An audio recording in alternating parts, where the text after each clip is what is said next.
उत्तर प्रदेश के जनपद बाराबंकी से एक और बड़ी खबर आ रही है। आपको बताते चलें कि बाराबंकी नगर पंचायत चेयरमैन रंजीत बहादुर श्रीवास्तव ने टीवी पर माला चढ़ाकर पढ़ी आरती और कहा कि भारत का चौथा स्तंभ है मीडिया। मीडिया को सम्मान देना मेरा कर्तव्य है।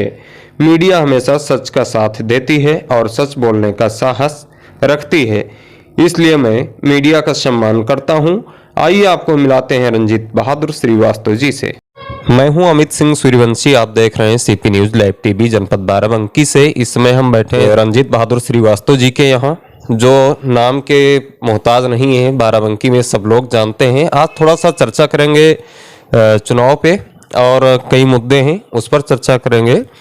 सर, आज जो है आपने टीवी पर माला चढ़ा के बुलडोजर महाराज का जो है सम्मान किया है, इसके बारे में क्या कहेंगे? देखिए, टीवी आरती जो मैंने की है इसलिए की है कि ये लोकतंत्र का चौथा स्तंभ है और आप भी चैनल से जुड़े हैं तो सत्य बोलने वाले की इज्जत नहीं की जाती है। ये दुनिया को सत्य से परिचित कराती है और लोग इसकी आलोचना करते हैं, इसे पक्षपाती बताते हैं। तो इसलिए आवश्यक था कि ऐसी पवित्र मीडिया को हम सबसे पहले उसका सम्मान और सत्कार करें। और मैं आपकी भी चैनल का और मीडिया का मैं आरती तो नहीं पढ़ रहा हूँ इस समय, लेकिन मैं आपके चैनल का भी सम्मान और सत्कार कर रहा हूँ। अच्छा, आपकी बार जो है कुछ अपने भारतीय जनता पार्टी की सीटें कम हुई हैं, इसका कुछ कारण, क्या कारण रहा है? देखिए, अपेक्षाएं तो आदमी की अनंत हैं जी। सारी अपेक्षाओं को पूरा कर पाना किसी के भी बस की बात नहीं है जी। और हमारे यहाँ योगी जी ने कहा भी था कि हमने लोगों की उम्मीदों को बढ़ाया है जी। मोदी जी ने भी कहा। तो जाहिर सी भी है बात है कि जो सोई हुई उम्मीदें थी जी, वो जागृत हो गई। और जब उम्मीदें जागृत हो गई तो सारी उम्मीदों को कोरोना काल भी रहा है पूरा कर पाना थोड़ा सा आसान काम नहीं था, लेकिन जो काम छूट गए हैं ये 5 वर्ष में पूरे होंगे।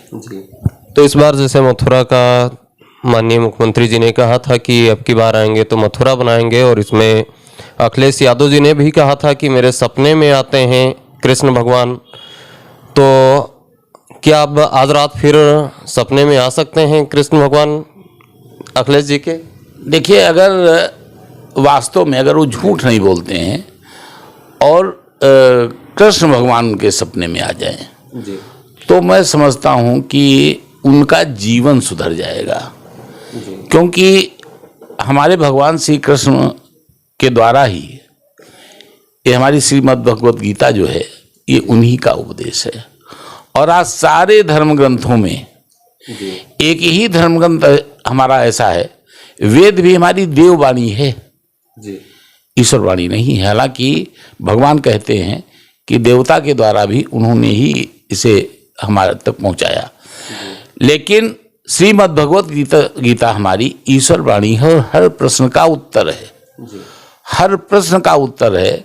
और अगर भगवान श्री कृष्ण कहीं उनके सपने में आ जाएं तो मैं समझता हूँ कि वो संत हो जाएंगे और मठ में जा कर के हमारे योगी जी के शिष्य बनेंगे जा कर के। हाँ, उन्होंने ये बात कही थी कि योगी जी को हमने वापस भेज दिया है गोरखपुर। यहाँ चुनाव लड़ने की बात हुई थी कि अयोध्या में लड़ेंगे। दरअसल योगी जी ने खुद नहीं कहा था कहाँ लड़ेंगे, एक चर्चा था उस समय कि यहाँ से लड़ सकते हैं अयोध्या से। तब अखिलेश यादव जी ने कहा था कि हमने गोरखपुर वापस भेज दिया है। इस पर क्या कहेंगे आप? घर छोड़ देते, अपना तो कह देते कि घर में पूछ नहीं थी इसलिए यहाँ चले आए। अब अपने घर चले गए तो कह रहे हैं हमने घर वापस भेज दिया। अरे, कोई आदमी अपने घर में जा रहा है तो पहले अपना घर होता है कि पहले बाहर होता है? हालांकि उनका तो पूरा प्रदेश है, वो कहीं से भी लड़ते, लेकिन आदमी अपने घर में गया है तो स्वागत करना चाहिए। तुम्हारी तरह से थोड़ी था कि अपने बाप की सीट पे जा रहे हो, अपनी कोई सीट नहीं बना पाए।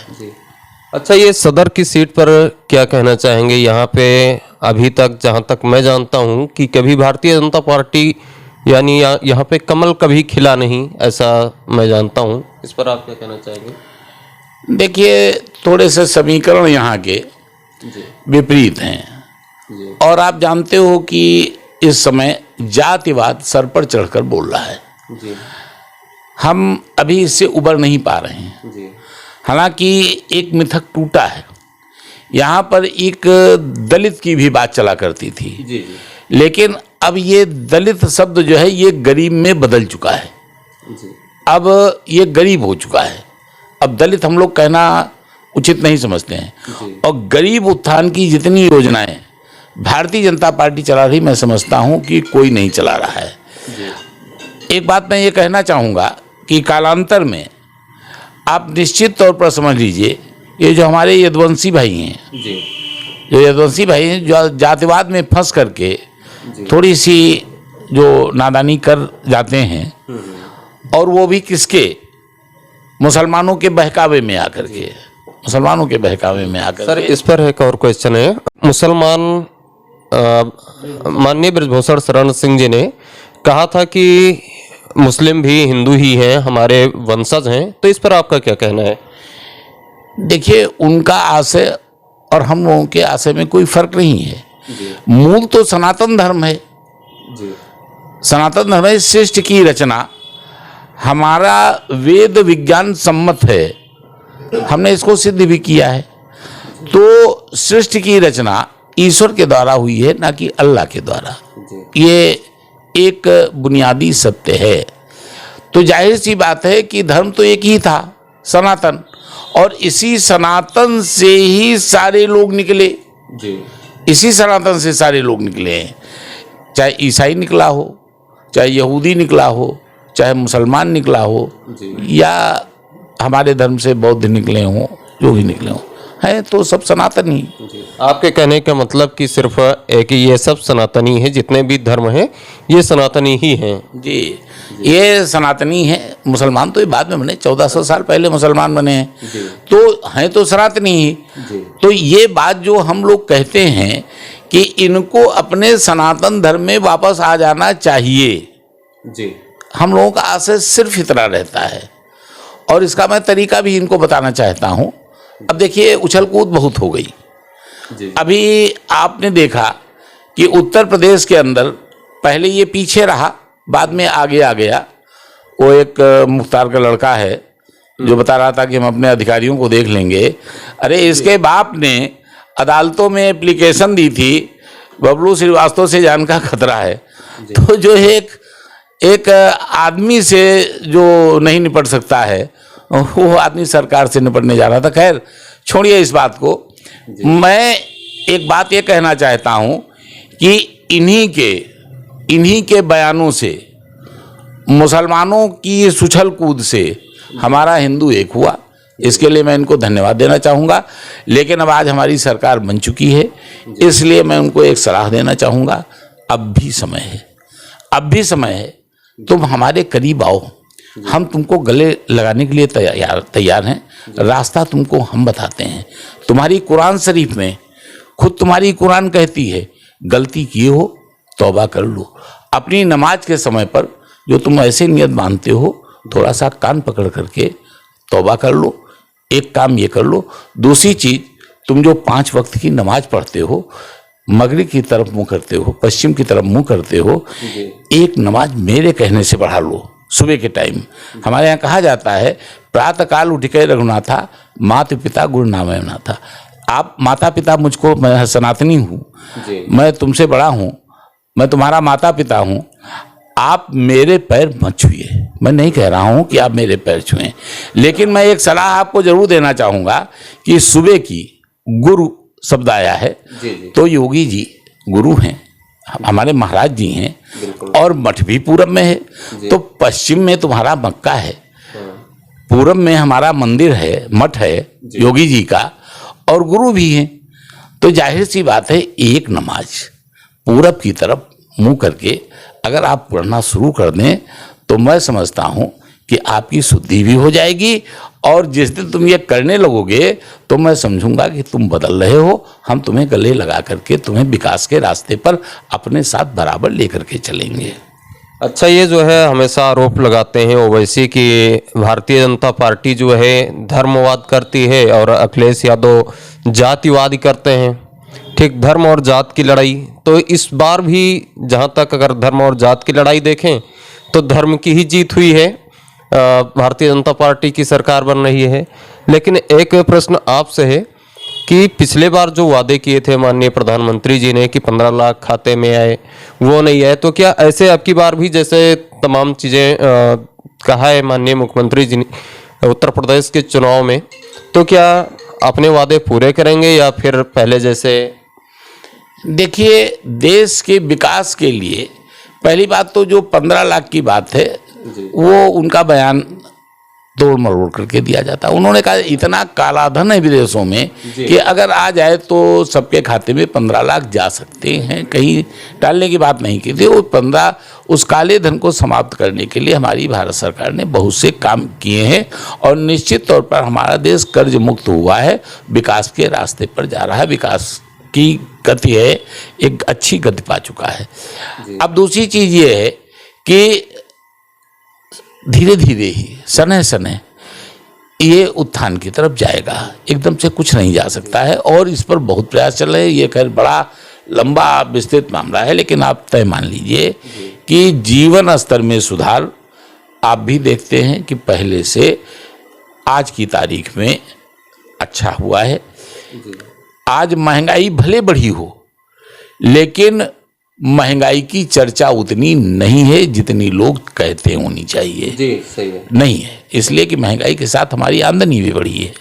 तो हमारे कहने का मतलब यह है कि हम गरीबों का जीवन स्तर ऊपर उठा रहे हैं, हम रोजगार की तरफ काम कर रहे हैं, हम कृषि उत्पादन की तरफ काम कर रहे हैं, हम मुक्त बाजार की तरफ जा रहे हैं, हम अपने देश की जो विदेशों में एक इज्जत है वो उसको भी बढ़ाने की कोशिश कर रहे हैं, अपनी विदेशों पर धाक विश्वगुरु बनने की तरफ भी हमारे कदम उठ रहे हैं। तो इन सारी चीज़ों को लेते हुए जो थोड़ा सा समय बीता है, इसमें बहुत आतुरता नहीं दिखानी चाहिए। आप निश्चित आज ये वोट हमारा जो गरीब का वोट हमारी तरफ कैसे ट्रांसफ़र हो गया, हमने कुछ किया नहीं तो ऐसे ट्रांसफर हो गया। नहीं, गरीब का वोट मिला है। जैसे मिडिल क्लास के लोग हैं वो परेशान हैं, उनको रोजगार नहीं मिले, पढ़े लिखे लोग जो है बेरोजगार घूम रहे हैं, उनको रोजगार नहीं मिला, नौकरियां नहीं मिली, इस पर क्या कहेंगे आप? देखिए, नौकरियों की भी व्यवस्था नहीं है तो काम की व्यवस्था है। कौशल विकास योजना, तमाम ऐसी योजनाएं हैं हमारी सरकार के पास में जो जिनके जरिए भी रोजगार देने का प्रयास किया जा रहा है। सभी ठेला कुंचे वालों को 10-10 हज़ार रुपया दिया गया। तो तमाम चीज़ें ऐसी हैं, वो सब बड़ा विस्तार है। आज चुनाव हुआ है, इस पर कभी फिर बैठ करके बात कर लेंगे। लेकिन निसंदेह कि प्रत्येक व्यक्ति को रोजगार देने का वादा आपके हमारे जो घोषणा पत्र में है, शपथ पत्र में है, ये वादा पूरा होगा। प्रत्येक घर से एक रोजगार जरूर दिया जाएगा और ये वादा हमारे योगी जी का वादा है, संत का वादा है। हमारे यहाँ संत कभी झूठ नहीं बोलते हैं। सही है, राइट। Thank you sir.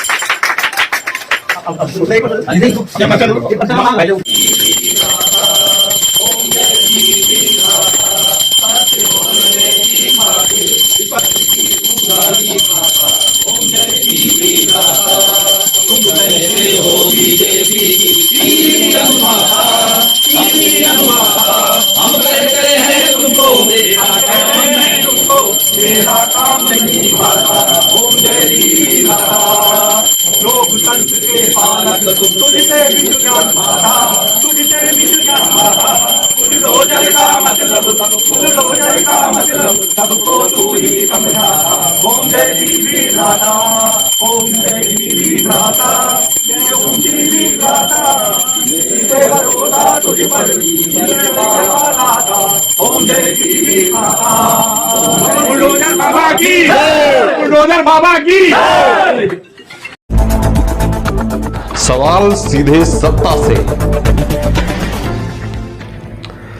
चाहे बात राजनीति की हो या फिर समाज की, आर्थिक हो या बात हो रोजगार की या फिर भ्रष्टाचार की। हर खबर सबसे पहले सबसे सटीक आप तक हम बनेंगे आपकी आवाज, दिखाएंगे वही जो होगा।